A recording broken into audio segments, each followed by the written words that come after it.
What's going on, guys? Tower number 9 here. Today we're going to talk about the cost curve in Star Wars Unlimited and how it's going to change when Shadows of the Galaxy comes out. Let's get to it. So, the cost curve is basically a concept that refers to what stats are considered good for a certain cost. So in most trading card games, some cards are better than others. The cost curve is one way to analyze which cards are good and bad, at least when it comes to stats, and it serves as kind of a baseline indicator for how good a unit's stats are. So if you're going to say, oh, this unit is on curve, that means that it has the stats that you would expect to see for a unit at that price point. And if a unit is above curve, it has better stats than you would generally expect to see. And if it's below curve, it has worse stats than you would generally expect to see.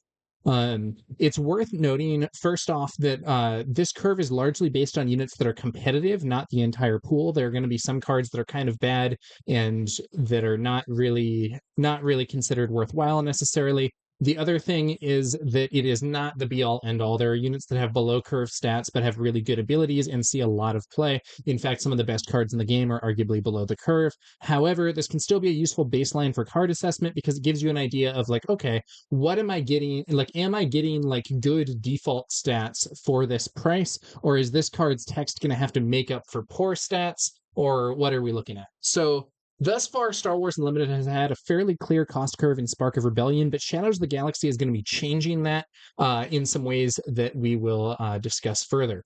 So I'm going to break down the curve here as it stands in Shadows of the Galaxy. So first, Shadows of the Galaxy, at the curve as we know it. So for a one-cost unit, 4 points of stats is considered on curve. So 4 points of stats means you add your power and HP together, and if that number is 4 or more, if it's 4, you're on curve. If it's above 4, you're above curve. If it's below 4, you're below curve. So for instance, 1, 3, 3, 1, 2, 2. Those are all 4 points of stats.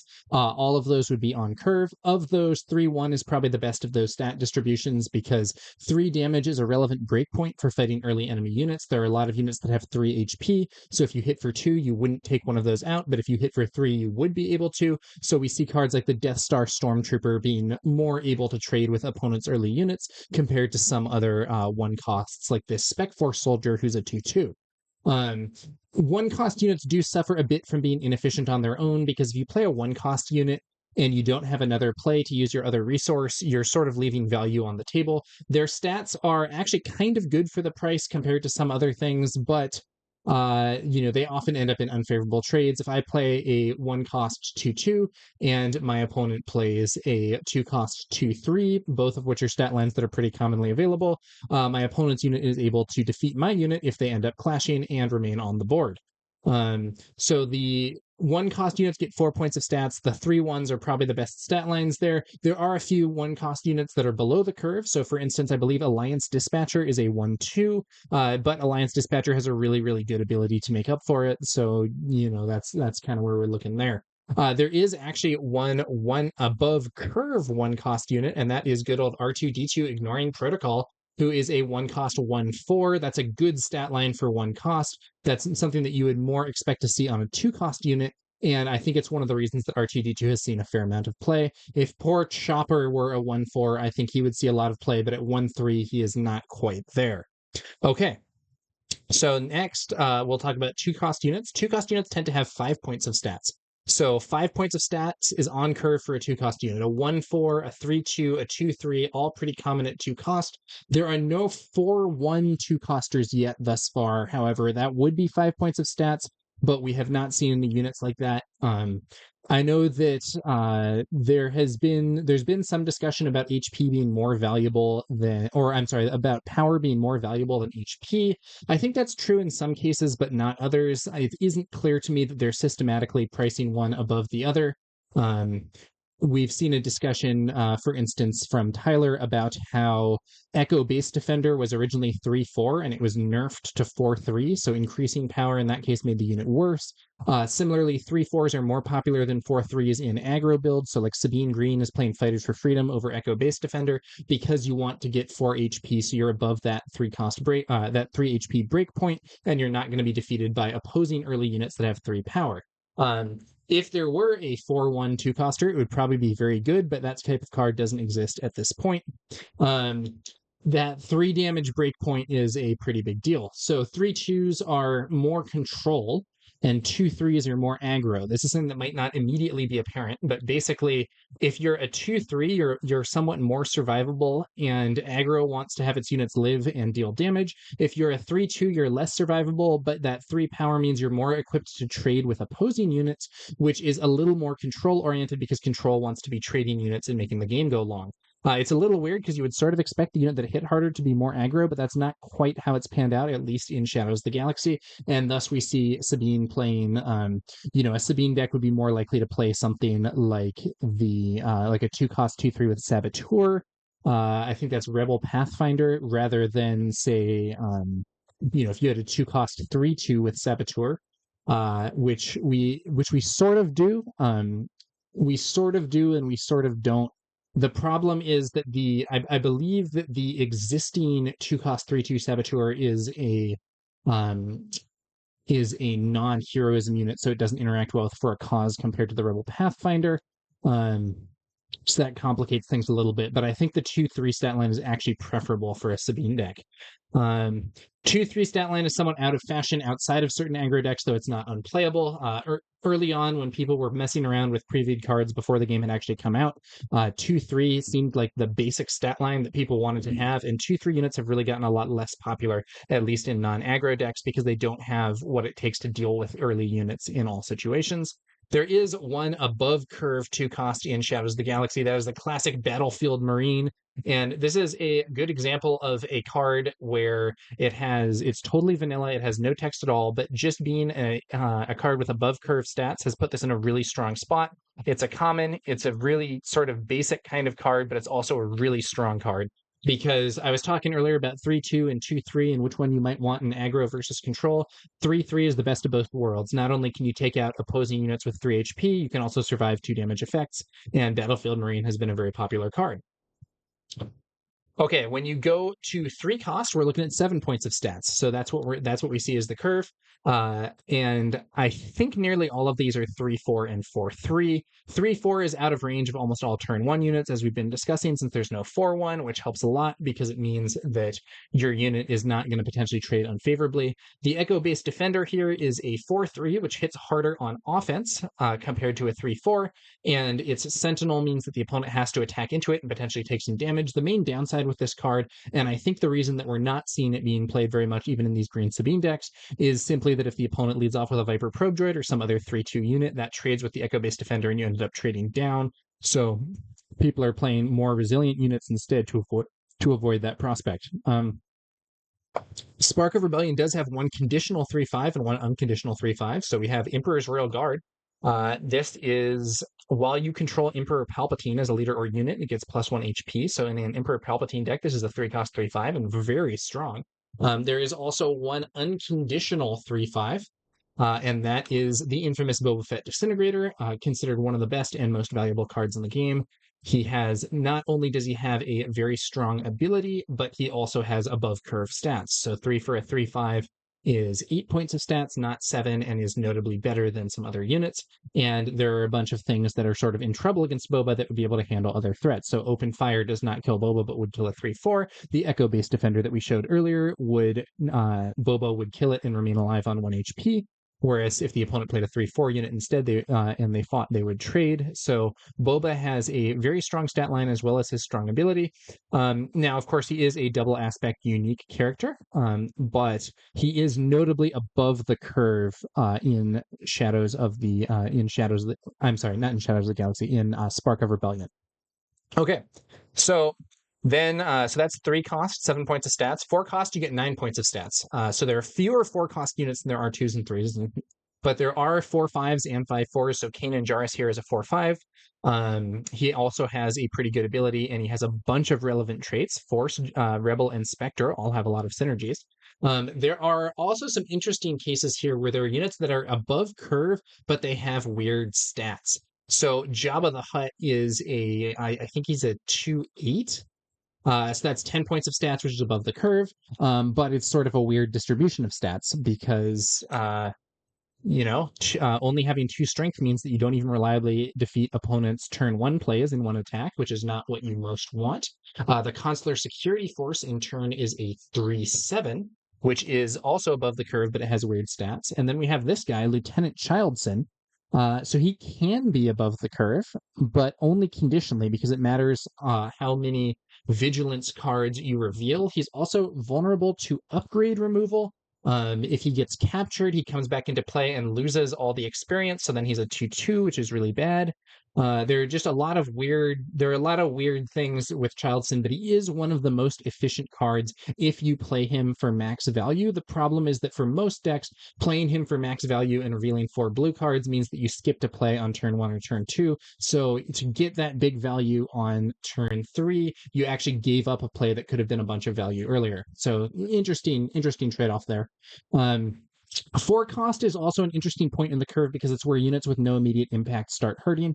The concept of no immediate impact is pretty simple. Basically, if you play a card and it doesn't immediately do anything or change the math on the board, or be a sentinel that prevents your opponent from attacking other stuff, or have a when played effect, anything like that, then it starts to become a problem as you get higher up in cost, because at that point you want your plays to be more impactful a lot of the time.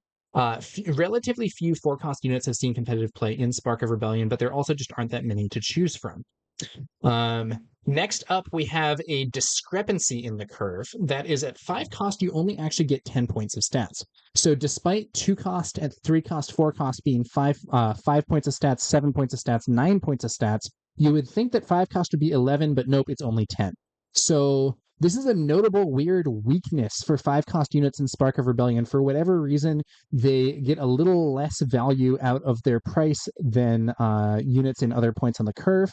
Some people have claimed this is actually on purpose to buff leaders because a bunch of leaders deploy at 5 resources. I have actually asked one of the senior designers, Jeremy Zwern, about this in person at the community celebration before Spark of Rebellion came out, and he denied that theory. It is not an intentional thing to try to make leaders more impactful compared to the units that you get at that time. Some 5 cost units are, of course, quite strong. So the Steadfast Battalion here is 5 for a 5/5, which is on curve, as we've seen, but the 5 cost slot is weak on the curve for whatever reason. However, if you get to attack while you control a leader unit, you can use its ability on itself and get a 7/7 instead, which is way above the curve. So, there you go. However, not very many 5 cost units are seen play. I think in part because their stats are not quite as efficient, and in part because it's more expensive, and there aren't quite as many options. So once you get to 6 cost and above, in theory, a 6 cost unit should have 13 points of stats if we assume that 5 is a fluke and 5 should be 11. So then 6 is 13, 7 is 15, and so on. But as we go up the curve, units get bigger and better abilities, and the formula starts to break down a bit because the stats are less the focus. So there are some cards that you play just for stats. There are also cards that you play for their abilities. And as you get later on into the game, cards have flashier abilities that are more the reason that you're playing the card, and the stats become comparatively less important, and we see fewer units that are like on the curve efficiently. This ATST is on curve, but it doesn't see a ton of play. Cargo Juggernaut is below the curve, but it is still used. So the ATST here has 13 points of stats, and the Cargo Juggernaut has 10, but the Cargo Juggernaut shield keyword is probably better than the ATST's Overwhelm, and the healing effect from the Cargo Juggernaut can be very useful in some matchups. So the abilities at this point kind of just matter more than stats a lot of the time. Similarly, a lot of 7 cost units actually have bad stats, including units that are considered extremely strong. So, if you're looking at something like Darth Vader, Han Solo, Luke Skywalker, all those 7 cost units that take something out when you play them and then stay on the board to cause problems for your opponent, they tend to have stats that are actually below curve, but their abilities are so good that it makes up for it. And Vader's kind of a special case because he brings other units in, which can sort of make up for his own stats. So that's the basic concept of the curve and how it's been looking for Spark of Rebellion. Now let's talk about how that's changing. So new cards in Shadows of the Galaxy are going to change the cost curve, and I think there are 3 big changes to take note of. So number 1, there are bounty units that have above curve stats, but the built-in bounty is a downside. So Dr. Evazan, wanted on 12 systems, is a great example. He's a 2 for 3/3. So with Battlefield Marine, we saw that was already above curve, and he has shielded, which is really good. It makes him very tough to deal with in the early game for a lot of decks, but he has a bounty that can allow your opponent to ready up to 12 resources, which is a really major downside. So when the opponent defeats this guy or captures him, they can essentially ready every resource they had exhausted and potentially get a bunch more value, which can be a big problem. So in this case, he's above the curve, actually way above the curve if you count both stats and abilities. But his bounty means that there's a real risk to it. So second up, and also Dr. Evazan's not the only unit that has stuff like this. There are other units that also have bounty and they have unusually good stats, but the opponent gets to draw a card when you defeat them or some other thing that makes them a little riskier.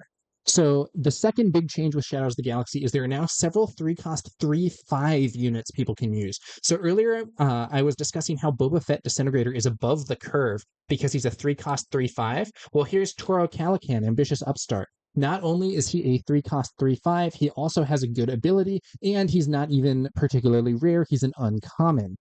So I think this card is going to see a fair bit of play. And similarly, Cassian Andor Rebellions are built on Hope.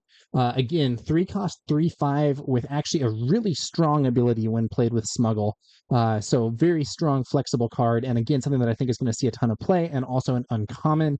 These are not actually even the only 3-cost 3/5 units in the set.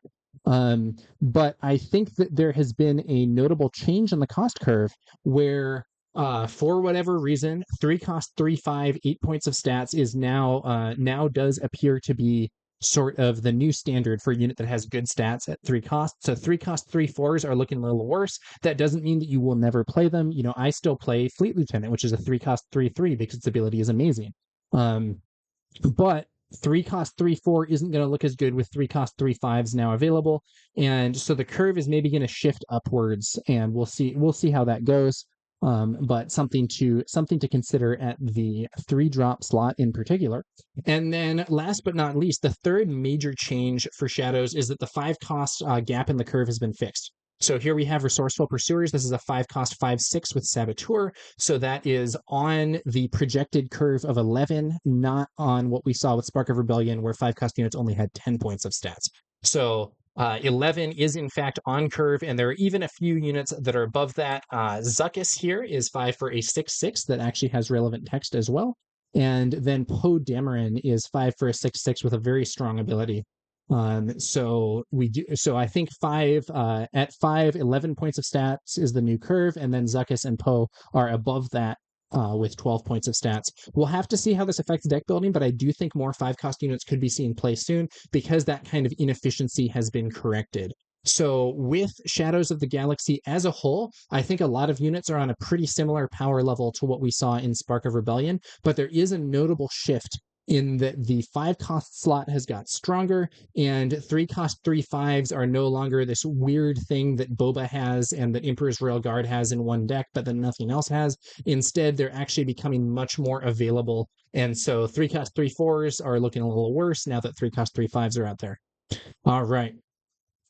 I hope you guys enjoyed this video. I'm curious what you guys think about the curve. What sorts of units you think are most efficient? Do you like to play units that just have the best stats available but don't have many abilities? Do you like to play units that have below curve stats but really strong text? I'd be curious to hear what you think. But yeah, stay tuned for more Star Wars Unlimited content, and get hyped for Shadows of the Galaxy because it's releasing very soon. As I'm recording this, it's just a few days before the first pre-release events this coming 4th of July weekend. So yeah, get hyped, guys. Thanks again for watching, and we'll be back later with some more Star Wars Unlimited content. Catch you guys later.